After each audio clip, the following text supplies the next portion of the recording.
700,000 people pass away due to suicide. That means one person passes away every 40 seconds, according to the World Health Organization.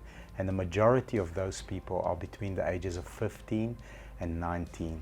If you like me and you don't like negativity in your life, and you know it sticks and it's toxic, please stick around, because on today's episode, I'm going to show you exactly how I deal with and we deal with as a team with negativity, bad feedback, cyberbullying, as well as trolls. And believe me, there are plenty out there. I hope we leave you better than we find you, and I hope you learn something, and hopefully you'll be able to deal with it just as well as we do. Thank you very much. Let's get into it.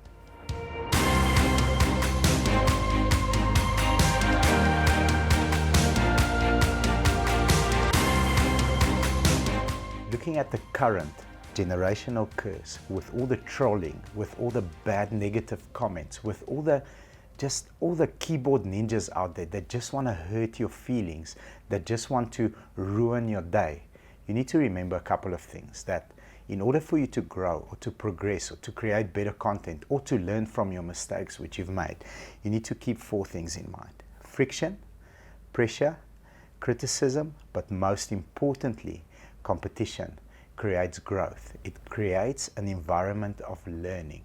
Now, I want to tell you a little story about our company. We run dealerships as well as this channel. The moment when our dealerships started making waves in the market, we experienced that people that were our partners, people that were rooting for us, that were saying, go, you can do it, you can hit those numbers, you can go to 50, you can go to 60, you can go to 100. All of a sudden, we're doing 250, 350, 400 cars. Those fans became critics immediately, because now we are direct competition to them. Now all of a sudden we're taking a market share. Now all of a sudden we're a threat.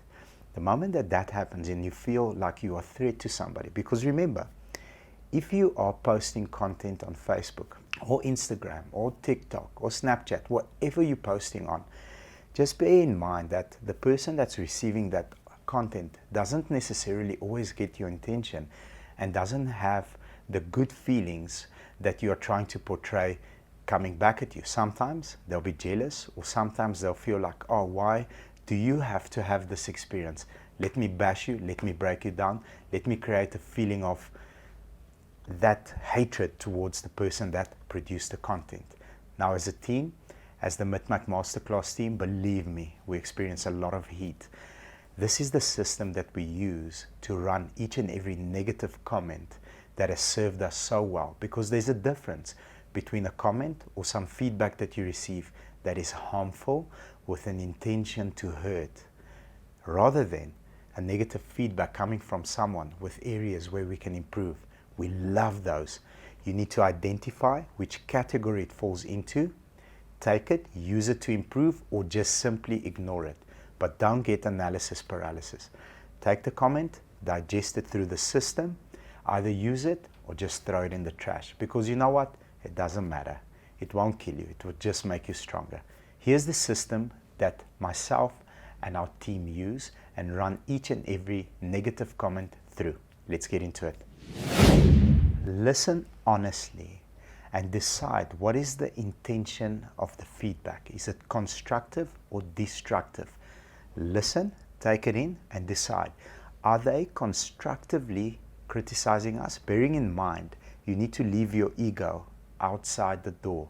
So when you're taking in criticism or negative feedback, as much as all of us are tough and we are hard as rocks, we all have emotions, we all have feelings, because sometimes we'll send out a mailing list and it is with the best intention. We want to add value. We want you to be entertained, depending on the strategy that we're using for the week, and it's just poorly received and the person just comes back at you negative. So is it because our content wasn't properly produced, our pictures weren't properly lit, or is it simply, I'm going to give you a message that hurts you and puts you in a negative space? So listen carefully. Is it constructive or destructive? Make a decision. If it's constructive, put it aside. Let's deal with it. If it's destructive, just simply ignore it. Carry on with life.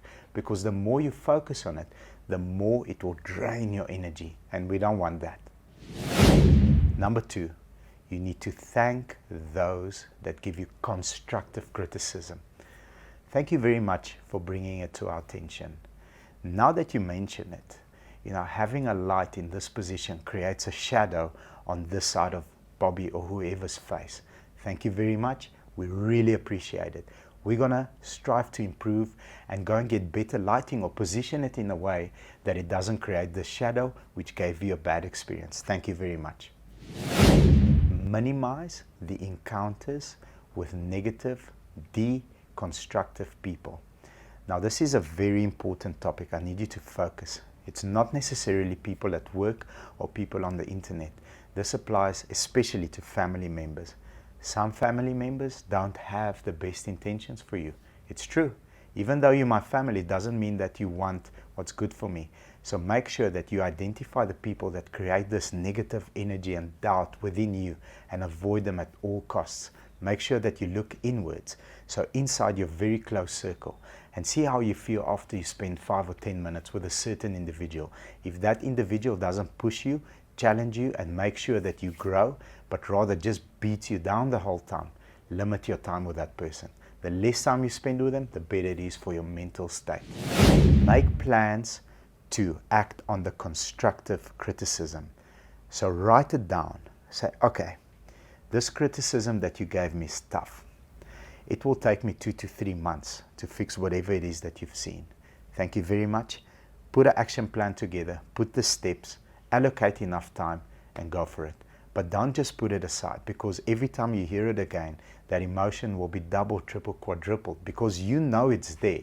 Now they're just reassuring it. That means it gets bigger. So cut off the time that it will take to grow and rather deal with the situation immediately. But most importantly, whatever you do, just remember one thing. People that criticize you in a certain area of your life and negatively criticize you, destructive criticism always comes from people that are behind you in that certain field or below you.